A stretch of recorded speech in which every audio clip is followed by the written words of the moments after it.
Good afternoon, everybody, and welcome to the Internet of Water Peer-to-Peer Network webinar series. Today, we're excited to bring our guest, Yvonne Carney from WSSC Water in Maryland to talk with you about their current digital strategy and the effort she's making for an organizational-wide initiative to develop the strategy. My name is Ashley Ward. I am the Engagement and Outreach Associate with the Internet of Water. The peer-to-peer network is an effort to help us foster sharing and collaboration nationwide for the modernization of water data infrastructure and improved water management.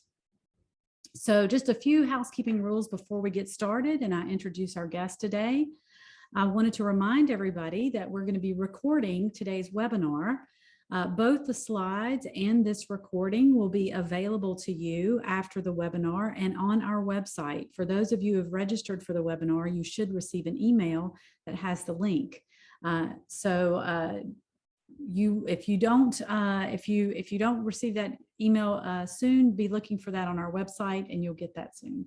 During the webinar today, there's a couple of ways in which you can communicate with us. If you have content-related questions based on what's happening in the webinar, please use the Q&A box.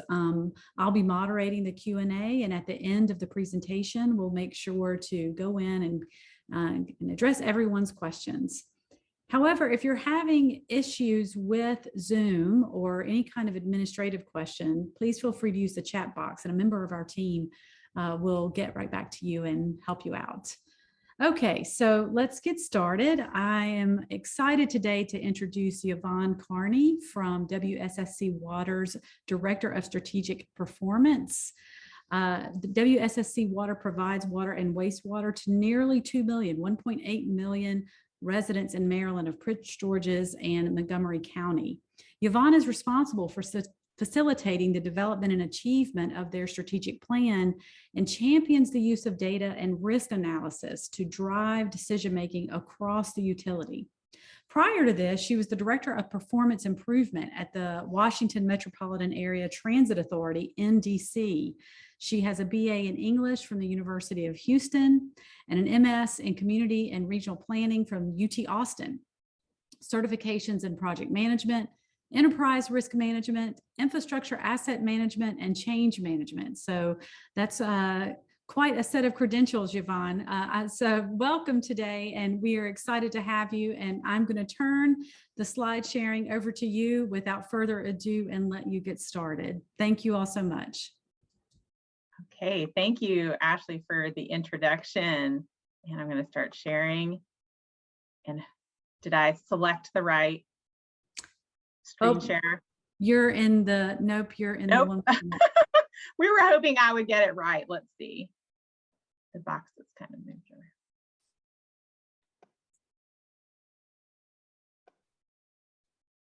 Did I get it right that time? No, that's the PowerPoint slide. Oh. 3 times the charm. Yeah. Let's see. But that one this one might work, huh? From the beginning. No, never mind. Sorry. Okay, 1 second. I'll get there. Thanks, everybody, for your patience. All right.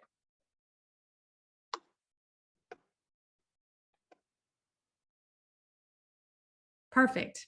Yeah. Okay. Three times. Was that 3 times the charm? But yeah, it was. Okay. All right. Thank you, Ashley, for the introduction, and David, thank you for bringing us together.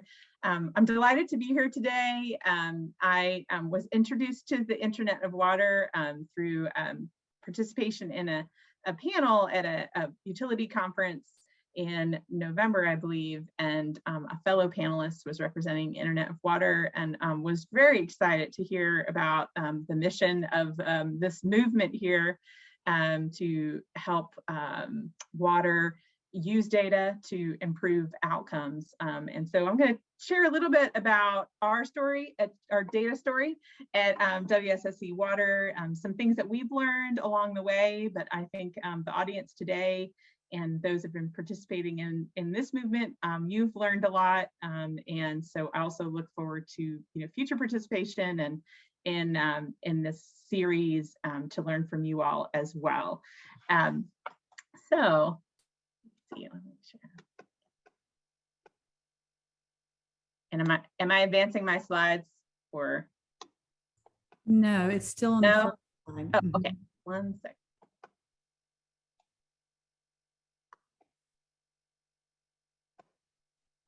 Oh, there we go. Okay. There we go. All right. All right. So just Ashley gave a great introduction. So I'm just going to give a little bit of an overview of WSSC Water. With the last census, we actually just bumped up a little bit to serving 1.9 million customers. But this graphic provides an illustration of the infrastructure that supports our ability to serve those 1.9 million customers. We provide 162 million gallons of water a day, serving Prince George's and Montgomery County. And so those are some of the suburbs of Washington, D.C., if you've been to this area before.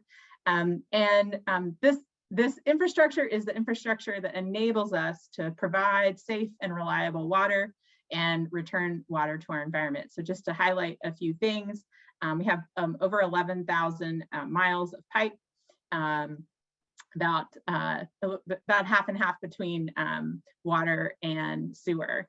And then, kind of all that infrastructure to support our ability and our ability to provide clean, quality water. And I'm going to be talking a little bit about one of our strategic priorities that's around optimizing infrastructure, and of course, having data to help us make sure we keep this infrastructure in good repair to serve our customers. And so this is our strategic plan overview. And at WSSC Water, we're on a journey to world class. We know data plays a really big role in getting us there. We can make better, more informed decisions about how to target our efforts based on what the data tells us. So for our strategic plan, which you see here, we track our progress via key performance indicators for each of our strategic priorities in our Commission Performance Report. And in order to really maximize the value of data, ultimately we need people to use it. And that's not always easy for a variety of reasons. Data can be hard to access. It may not be presented in a way that's really easy to interpret. It can be unclear what data to focus on. And once the data is presented, there can even be skepticism about what the data says or discomfort in changing direction based on what the data points to. So as our General Manager and CEO, Carla Reed, has emphasized, data-driven results can and do meet human-driven resistance. So we've acknowledged that and created a specific initiative to promote the value of data in decision-making within WSSC Water. And today I'm going to share with you what we're doing on that front. So first I want to just share a little bit about the office within which I work. And I know we have some participants from WSSC Water that are participating in this webinar today. And so I want to give a shout out to them as well. So we have two parts of our office. There's an innovation and research team and strategic performance. And first, the innovation and research team, they help to work with our employees to solicit innovative ideas from them and to shepherd those good ideas into reality.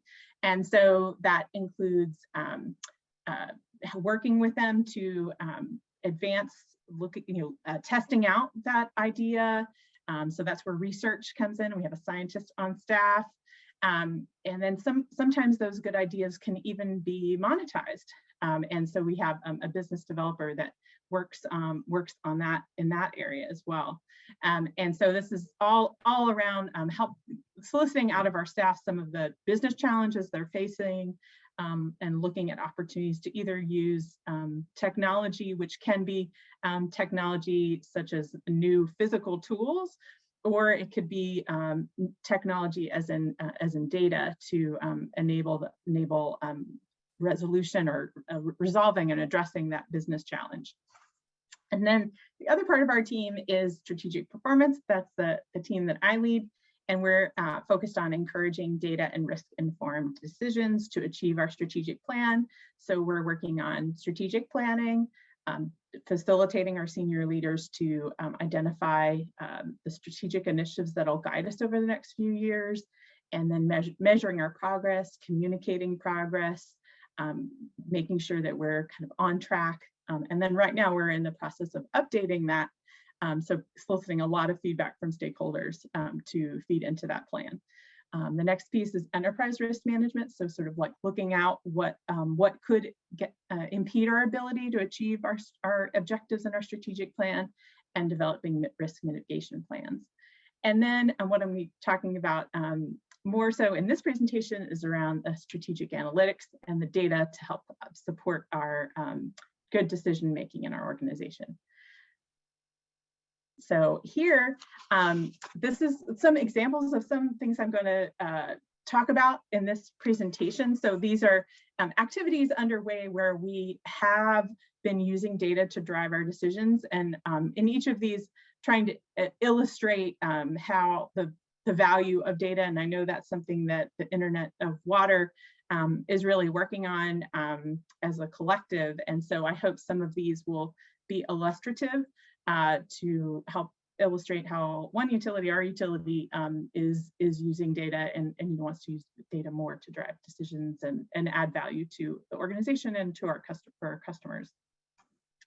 And so I think this would be a good place, David, to do our first poll. All right. And so the question is, what data accessibility issues do you face at your organization? And you can select multiple here. And so it's either I don't know, and I should say too, I know we have representative participants here who some are at utilities, some might be regulators, and so as well as researchers and consultants. So you can reflect here in your answers, perhaps your experience at your organization or a utility which you work with or regulate. And so options here are, I don't know what data we have. I know what data we have, but it's hard to access. Data lives in data silos and isn't combined with other data sets. Metadata, so data about data, isn't documented, so it's hard to understand the data we have, and or data documentation exists but isn't translated into user-friendly language.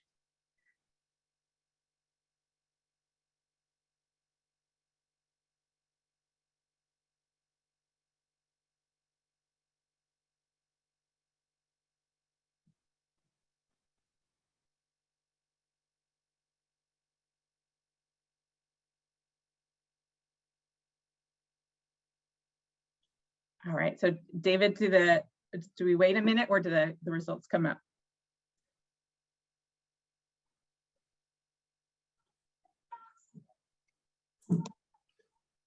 Let's see, I was going to give it just another few seconds here, and then I'll end the poll and the results should appear. Awesome. Okay, well, maybe what I'll do is I'll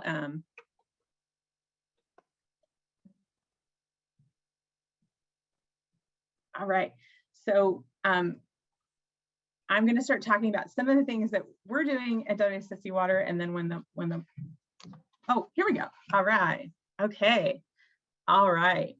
So it looks like most people responded that data lives in data silos, isn't combined with other data. Metadata, data about data, isn't documented. It's hard to understand the data, and I know what data we have, but it's hard to access, are some of the leading reasons. But we got some takers for documentation exists and isn't translated, and also I don't know what data we have.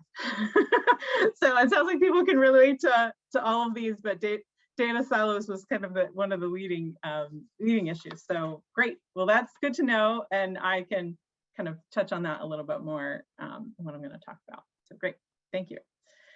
All right, so so this slide shares a little bit about kind of what we've been doing to support our staff to address some of those issues of data access, as well as just making it possible to interpret the data as well. And so first we want to make our data accessible. So as we're journeying toward world class, we want to align our metrics with the key outcomes in our strategic plan. And then, we too have data silos.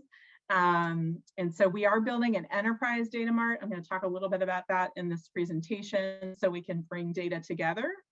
So for example, we have consumption data that's most typically used by engineering for infrastructure planning. But that same data can be incredibly useful for our customer service and finance teams as they're making financial projections or trying to anticipate customer demand. And so I know something I noticed in going through some of the Internet of Water materials was around kind of the reuse of data beyond its primary purpose. And so I think that's really, there's a lot of potential there by bringing data together that you can, other people can use it for different complementary purposes. So that's something we're working on. We also want data to be really approachable. So we created user-friendly guides, and that's what you're seeing on the left there for staff to get familiar with the data. So kind of, has definitions and common questions that come up about particular performance measures. And then also we want everyone to be on the same page. So we provide technical documentation with formal approvals to help us all stay aligned. And then next, we want to make our data easier to interpret. So over 130 of our employees have taken a one-day data visualization class. And you're seeing an example of something one of the participants in the class designed after a class. And I should have put the before there of this graph as well as the after.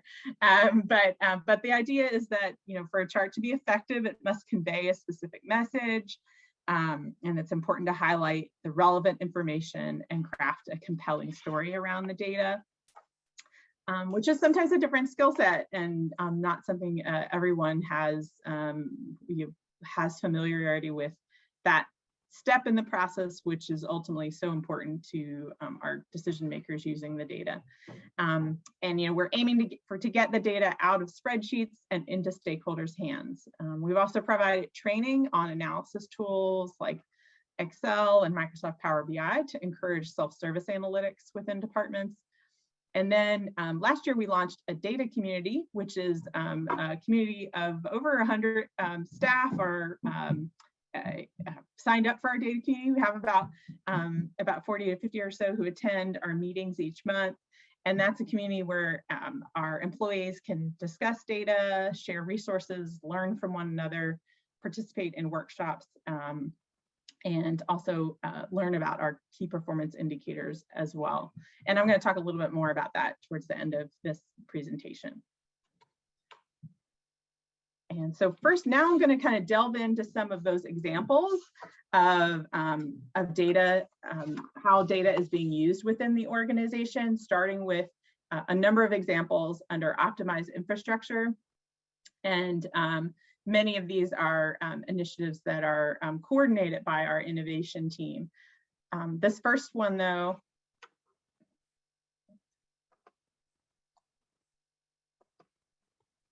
okay. This first one, I'm going to start with a program that actually has been around for quite a while. This started in 2010. This is our acoustic fiber optic technology.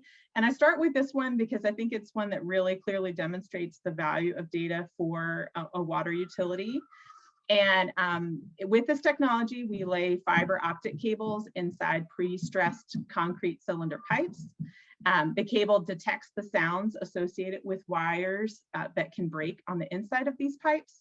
The system continuously monitors the integrity of large, and we use these on our large transmission mains, and provides notifications to our engineers when it detects an audible ping from breaking wires. When we get the notification, we can determine when the pipe can be replaced or should be replaced. This program got its start, as I said, in 2010 after a catastrophic transmission line break in 2008. And it's now one of the longest active AFO monitoring systems in the country, over 100 miles. And actually, it's been a little while since I've updated this graphic, and now we're up to 110 miles. Out of our grand total, as I mentioned, we have over 11,000 miles of total. So this is a small amount of our pipe and is covered by this technology, but it is on our transmission lines, which of course carry significant volume. And so the benefit here, of course, in the previous model, you're waiting for something to break, and this allows us to use that data to be very, very proactive. And that is saving us in, of course, customer impact, which can be significant, as well as saving money as well, because we're not then dealing with a broken pipe, we're able to proactively replace. And so this graphic here just shows an illustration of, as of March of last year, this technology, we invested $21 million in it, and it saved us 88 million. And here you're seeing all the different breaks each year, and the savings that we've been able to achieve, or kind of cost avoid it by being able to have this technology in place. So I like to lead with this one because I know that's kind of an issue for the industry, is trying to illustrate, why is data so valuable? Well, this is just one reason. When we think about our infrastructure, we need this infrastructure in order to provide our service to our customers. And if we can be proactive and use data to allow us to do that, then we can bring a lot of value to our customers that way. And then now I'm going to go into a couple of innovation projects that our innovation team leads, that are looking at new technologies using data to optimize our infrastructure.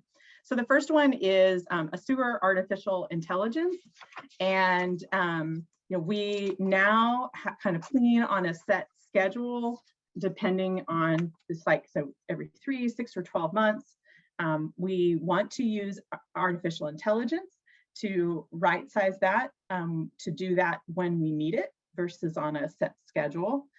And so this is, again, what the way our innovation team works, is to pilot and try out different technologies to monitor that, to see whether or not they are effective in what we're attempting to do. And so for this one, manhole level data is collected, and then using artificial intelligence, identifying normal trends. And then when there's a deviation from the trend, the technology can notify us that cleaning is needed. And so by right sizing the cleaning process, we hope to save time and money by minimizing the number of times that we need to clean. So helps us on the time and cost side, to avoid sanitary sewer overflows, and so benefiting our environment, and by doing that by receiving real-time level alarms, and also extending our pipe life as well, by having to do fewer cleanings.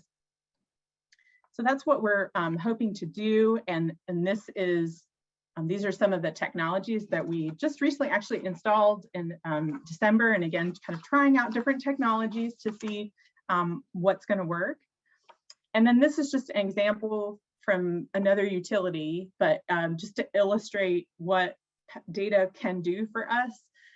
So you're kind of seeing the line down at the bottom of sewer flow. You start to see the line kind of creep up, indicating there might be some kind of blockage. Having some advanced notification would allow us to get in there much sooner to clean it, and to avoid what could happen without that notification, potentially a sanitary sewer overflow. So the potential here, and this, as I said, is in the test mode now, but the potential to use data to predict ahead for us, and again, allow us to be proactive in our maintenance. All right, and then this next one is about a pressure transient monitoring. And so this is distinct from pressure monitoring because it takes readings 100 times a second, so it can detect rapid changes in pressure that regular pressure readings would miss. These changes in pressure cause a lot of damage to our pipes and premature and unexpected breaking. So if you've ever been in an old house that has experienced water hammer, you can tell from those pipes knocking around that they can be, pressure transients can be really powerful. So this is another project that the innovation team is facilitating that can find that technology who can use the massive amounts of data to find those transients and identify the cause of the transients and provide guidance on how to stop it. So typically transients can be mitigated by slowing something down, whether it can be opened or closing a valve or starting or stopping a pump. So the big picture goal here is to fix transients in order to reduce pipe damage and reduce water main breaks. And so this is another one where we're just in the process. We've just completed our review of proposals, and so have identified a vendor to come on board to help us to do this project. And so, and as I mentioned, we kind of have a very comprehensive methodology to make sure that we're selecting a technology that's going to bring us the value that we hope it will and that we estimate on the front end. Okay, and then the last one I'm going to talk about under the optimized infrastructure umbrella is non-revenue water loss. I think is an issue that many utilities are facing. And so for this, we looked at a technology that could help us better pinpoint the probability of a leak in an area. So now the way we do that is or previous to using this technology, we would look at areas of kind of 200 feet sheets at a time. And this allows us to be much more targeted than we were before. And that's by using technology to detect those leaks. All right, so what we ended up going with after piloting two different technologies was to use satellite technology. And that was it was able to provide data that indicated the probability of the leak in an area. And by targeting those high probability areas, crews were able to find more leaks more quickly than what we were surveying when we were doing it the traditional way of 200 foot sheets at a time. And we found that that additional cost of acquiring the data was really insignificant when compared to the time saving it provided. And you can see here the pilot results found, cost per leak found using the satellite technology was much more efficient than our status quo or the other kind of technology that we had tested, which was Acoustic. So these are just a couple of examples in the optimized infrastructure realm how we're using data or testing out new technology to help us use data more to help us be more efficient in our maintenance processes. All right, now I'm going to switch gears to talking about how we have used data, financial data, to help us in particular in COVID-19. We were faced with, as all utilities, with our customers being really impacted by employment and financial conditions. And so we, like many other utilities, had past due accounts or delinquent accounts really jump up quite a bit during the pandemic. And we used past due account data to help us in a number of ways to improve our awareness of where our hardest hit customers are. So on the right there, you're seeing kind of this was an early map that our analysts created in customer service to identify our zip codes for which customers had more accounts past due.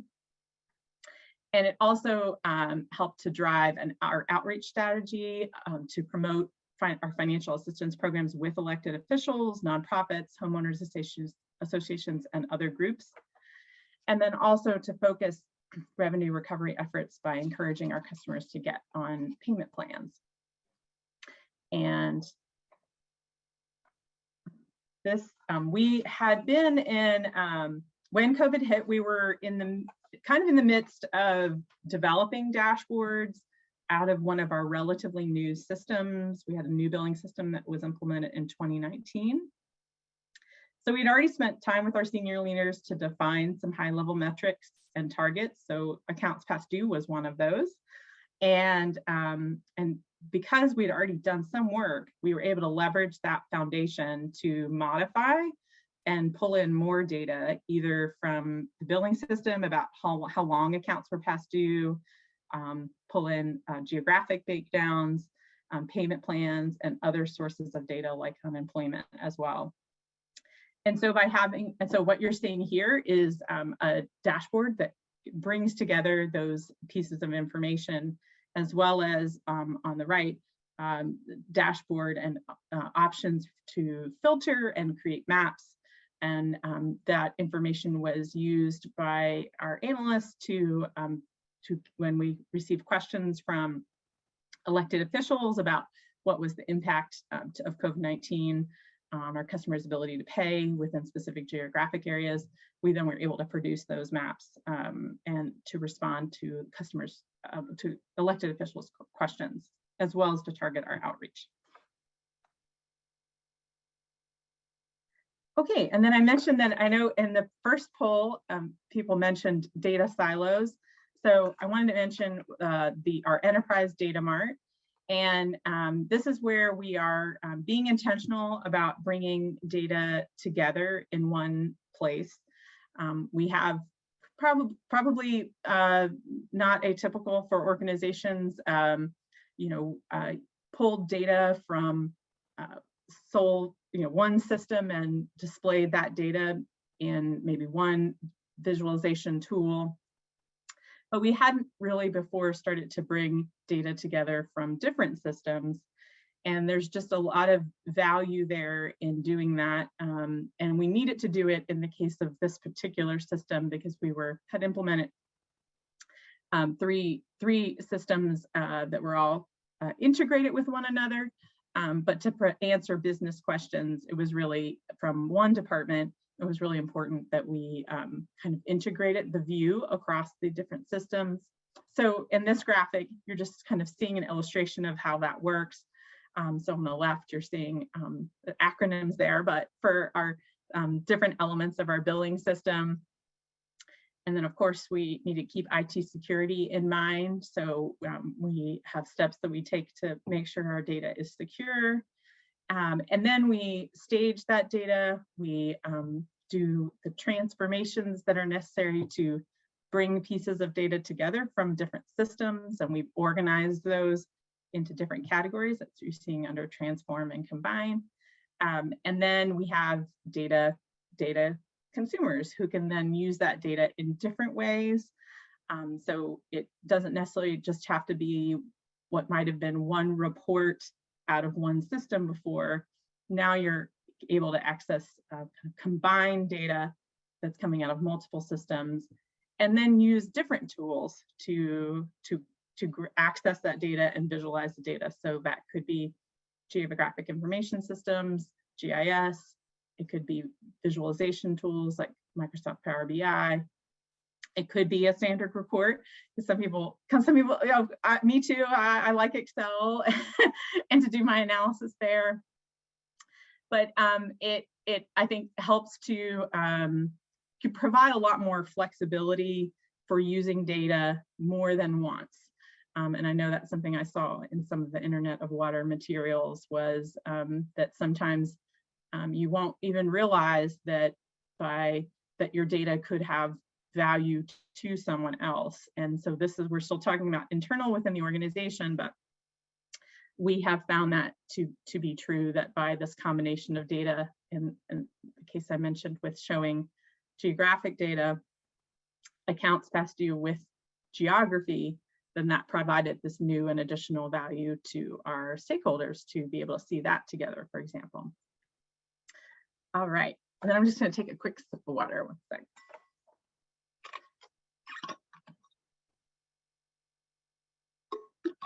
All right. Okay, and then the next area I'm going to talk about is examples of data initiatives within our Transform Employee Engagement strategic priority. And so a very big focus for WSSC Water during the course of the pandemic has been transparency. So early in the pandemic, as an organization, we committed to a transparent approach through communication methods such as a bi-weekly all-employee live stream, having a dedicated email address for employees to send questions, and then having a report to employees. And that you're seeing one of our most recent ones here, and you'll see that it includes metrics such as % of calls answered. That's been an area that's been a challenge for us of late as our call volume has picked up, and we can see it there as part of this report, and things like water main breaks, our water production. And so that is a part of the communication, as I said, that goes out weekly to our customers. And then we also have, on the next page here, a dashboard that has some, this one is really around the return to, decisions around return to workspace. And so this displays kind of key metrics to inform our response to the pandemic.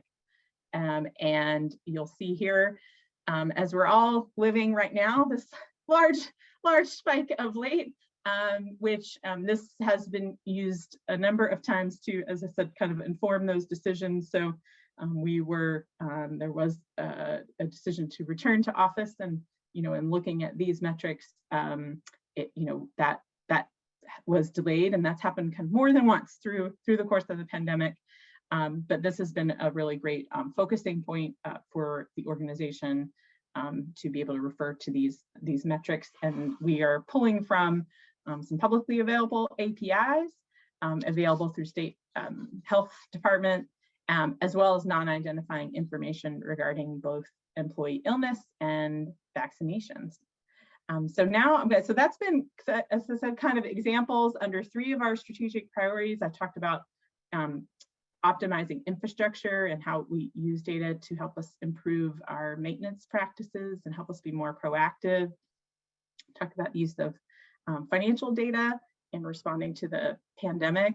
And then this last slide was around our strategic priority to transform employee engagement and our use of data during the pandemic, public health data during the pandemic.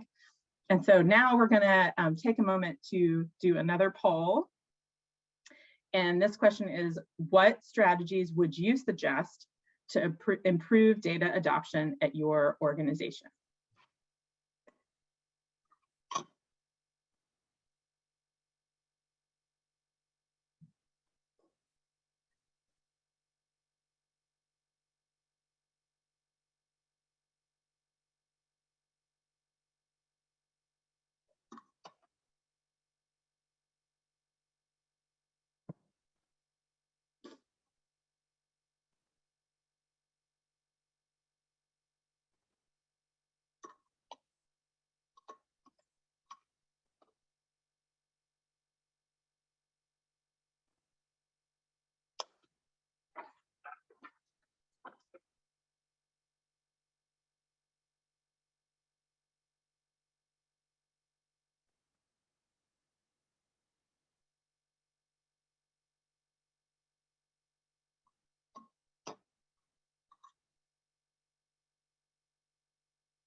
All right, David, have most people responded?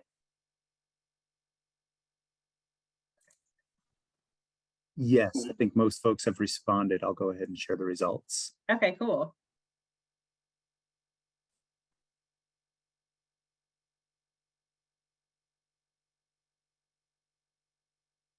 All right, okay, so let's see. Oh, it kind of goes, okay, so we're at top answer here, again, people could select multiple, was establishing a central source for data. Kind of relates to what we were talking about in the last poll. Also creating a data community to encourage knowledge sharing, and participating in training on data visualizations, participating in more Internet of Water webinars. I know I will be. And then finding data advocates in the organization and getting their advice. Okay, awesome, great. All right, so I'm going to this is the last section I'm going to talk about. It's kind of touching on some of this. So I'm going to talk about our data community. And I know we have some folks from our data community who are on this webinar today, so this will look familiar. But our data community is something we kicked off in April of 2021. And is geared around, helping us discuss data, share resources, raise awareness about our key performance indicators, and improve data literacy across the organization. So we got that started off with a survey about what we thought that to ask our employees who are interested in this topic, what would they like to know more about? So things like developing relationships, expanding skill sets, learning from peers about their use of data, participating in focus groups. Those are some of the top reasons that employees indicated they wanted to participate. So we've kind of tried to keep this in mind in the programming for the data community, which again meets once a month virtually on Microsoft Teams. So we've had small group discussions about data governance. We've had dashboard demonstrations, some of which you've seen some pieces of in this presentation. But from our maintenance folks, utility services, customer services, and engineering and construction. We had an outside speaker who talked from Montgomery County, one of the jurisdictions we served, who talked about their work developing equity focus areas. We reviewed the results of a couple different surveys that we've done of this group, and also had a speaker from our IT department talk about geographic information system tools, resources, and training. So one of the, as a result of some of the small group discussion, this group indicated it would be really important to, as our first step into having world-class data governance, is to have an inventory of our systems and data. And what we have now, we do of course have an inventory of our physical assets, that infrastructure you saw in the beginning of this presentation, as well as our IT assets. My laptop here has got a barcode on it, and we know where that is. But we don't necessarily have a comprehensive inventory of our technology systems and our data. Of course, as our IT department implements new projects, there's quite a bit of documentation that is developed for our new projects, but we don't have it comprehensively, kind of looking backward, which I think other utilities probably can empathize with that as well. So we're starting an initiative to develop a technology and data inventory, which we think is going to be really helpful for addressing the feedback from our staff about wanting to know what systems we have, what do they do, how do they get that data, and then knowing about what is this data, and knowing some of that metadata about the data. So this is, we know we have a lot of work ahead, but this is kind of our first step in doing that. And then after that, what we'll be working on is development of a digital strategy, but we know having that inventory is sort of the first step.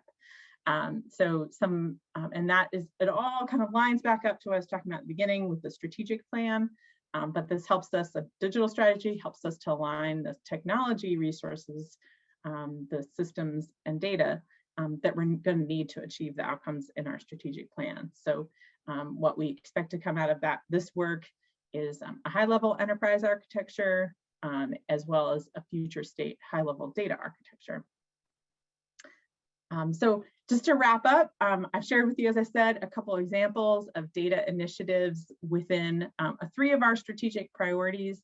I hope you found that it shows how, as a utility, we are really trying to get the most value of our data to help us improve the outcomes of the organization, and ultimately for our customers.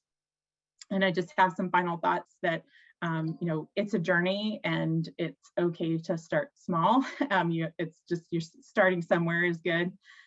Finding data advocates within an organization.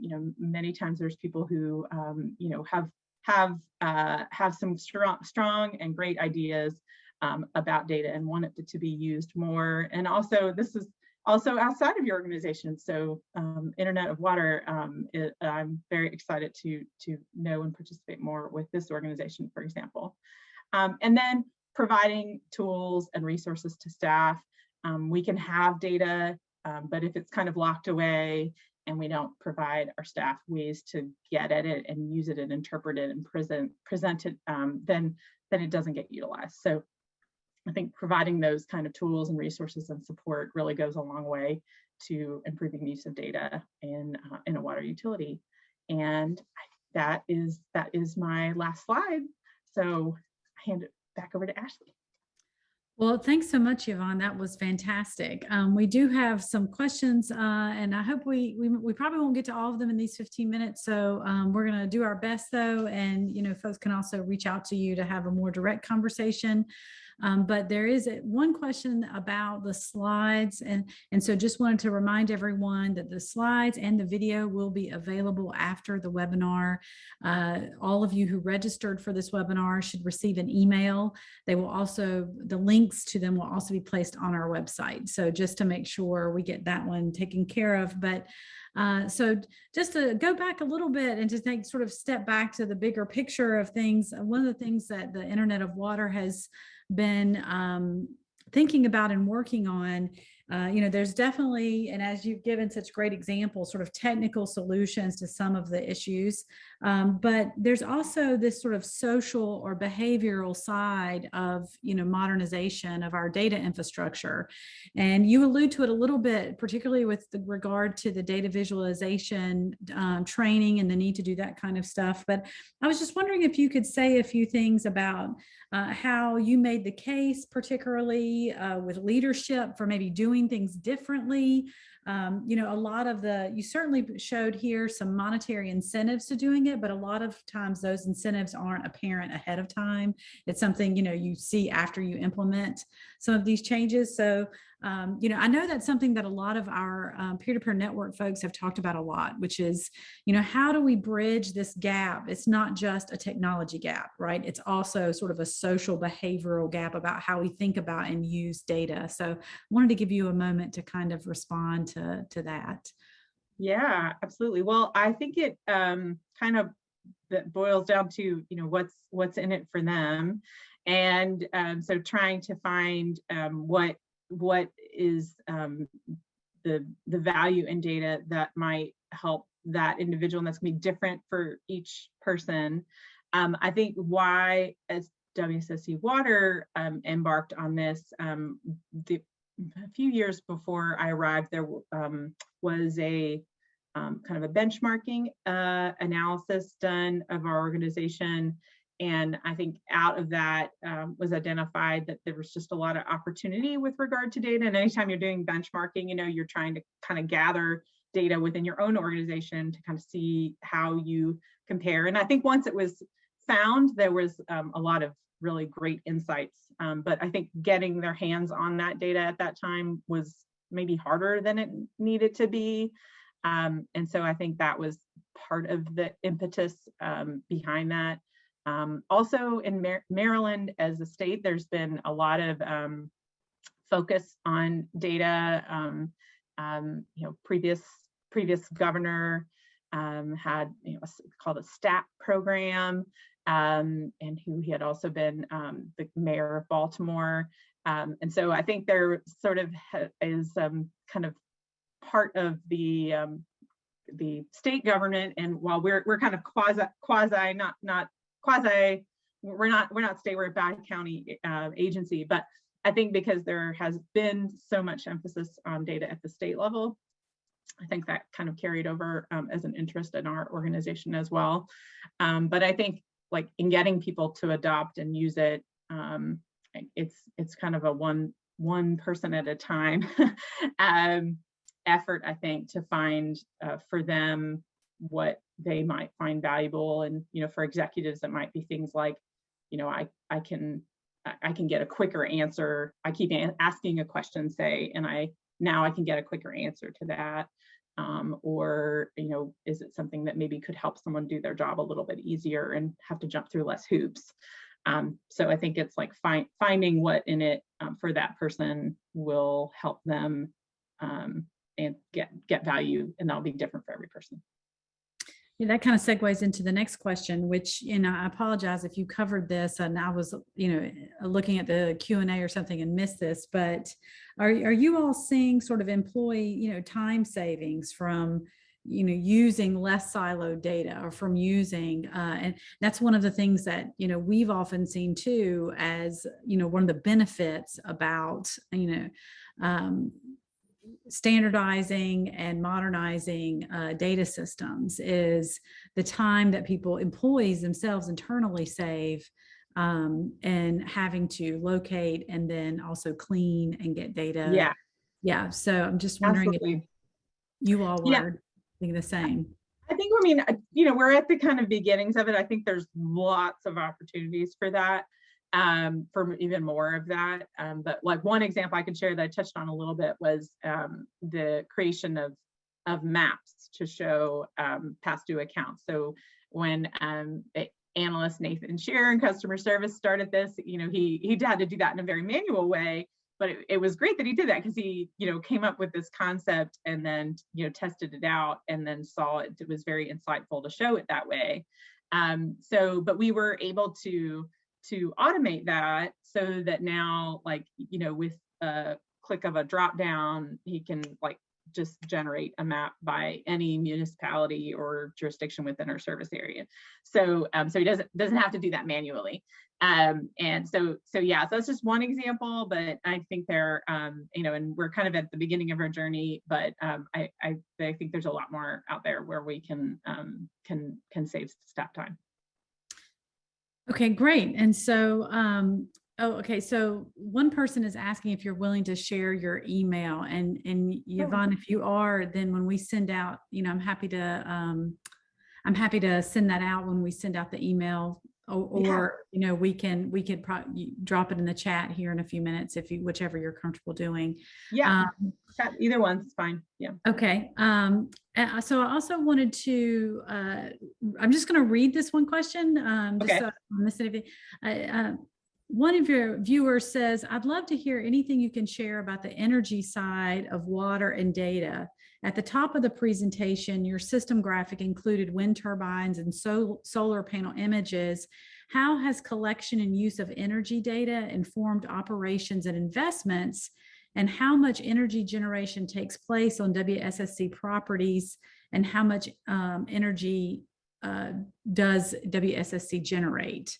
That's a long question. Sorry about repeating. I might have to respond to some of that via email, but I would say I think it has informed, data has very much informed the contracts that we enter into for purchasing energy. I think we have opportunity for improvement in using data within our operations. We have it, but I don't think it's used probably as robustly as it could be for informing operational decisions and trade-offs. And then I would, in terms of the, I'd need to get back to that person with a little bit more detail about, the amount of money that we spend on energy. Okay, no, that's great. What I can do, we can we'll get the email address, connect you to via your email addresses so that you all can get more information. Okay, so we also have a question here specifically about the sewer AI project, wanting to know how many smart covers would you install to make that effective? Oh yeah, great. So I think we're doing, let's see, here we go. Let's see. We're doing 10 sites each, or 10 sites for each of the different products there. And yeah, so 10. Okay. That's great. But I'd have to also kind of get back to that person with more if they're interested. details And of that. I think at the end of this, the entire Q&A is downloaded, so you'll be able to, because there's some questions we're not going to be able to get to that you can reach out to individuals. But another good question in the Q&A that I think, you know, is a good overall question about a lot of these kinds of efforts, which is, you know, really questioning, you know, are we able to get a universal picture are these efforts, is the goal to get a universal picture? And if so, how difficult is that in reality to get a universal picture? And, you know, how are we thinking about how we're using data, sort of recognizing that perhaps the challenge is that it doesn't absolutely recognize, you know, cover everything, right? So I don't know if you have any thoughts about, you know, the universe, you know, being able to really, you know, use data to truly understand the entire picture and what the limitations are of doing so. Yeah. Well, if I understand kind of where I mean, I guess it's about, you know, priorities. And I know I was looking through some of the materials on the website and like having a better understanding of the water budget. But it looked like there were some kind of key questions that, you know, would be good to start with that. And I think, you know, kind of having data standards helps with that. But yeah, you can't kind of, you know, get everything at once. So, you know, I've been kind of mostly focused more internal within the operations, but, you know, some of this data would be relevant, you know, with outside the organization, you know, and with some data standards that can help maybe provide a more uniform or comprehensive view across a larger geographic area. Yes, yes. And then another topic that you raised, which is, you know, COVID-19. And there was a question in the Q&A regarding sort of making, you know, recognizing, you know, sort of how we can use the data infrastructures that are developed to address COVID-19 and actually in other ways too. And that's been a topic of other Internet of Water webinars as well. It really, particularly around wastewater surveillance for COVID-19. So I just want to give you a chance to, you know, say anything further about, I know there's no good way to say, you know, an opportunity from a pandemic, but to say, you know, but for future pandemics and, you know, yeah, absolutely. I know we have been participating in some research studies universities are leading, doing that at some of our sites. So as an organization, something we definitely have been supporting. And I know in some, you know, if people are thinking about like, how could we improve our public health data infrastructure to help us be more nimble, hopefully better in this pandemic, and hopefully just be more prepared in general. You know, data is it's been holding us back, you know, to not have timely data. So and if I think as water can help to contribute to us being more prepared by contributing, then that's just really powerful. And, you know, hope that's something that is pursued more. Well, great. And then I think that's, you know, that's probably all the questions we have time for today. But again, there are a few more questions in the Q&A that we'll send to you, and you can reach out and answer those directly. And just wanted to say thank you so much for joining us today, sharing the projects that you all have going on, and how you've approached this. You know, this is an enormous task for most water utilities, right? Or for most organizations, public agencies generally too. The idea of modernizing data infrastructure can be an overwhelming thought for people to take on. And that is, you know, like I said earlier, sometimes stymied by not just the absence of technological solutions, but also sort of behavioral, social, you know, organizational behaviors associated with it. So you've provided lots of great evidence here for why it's worth the investment. So thank you so much. We appreciate it. Thank all of you for joining us today. And again, look for an email with the video link and Yvonne's slides. And if you missed it, Yvonne's email address is in the chat, and we will also make sure we send it out in the email. Thanks so much, everybody, and have a good rest of your week.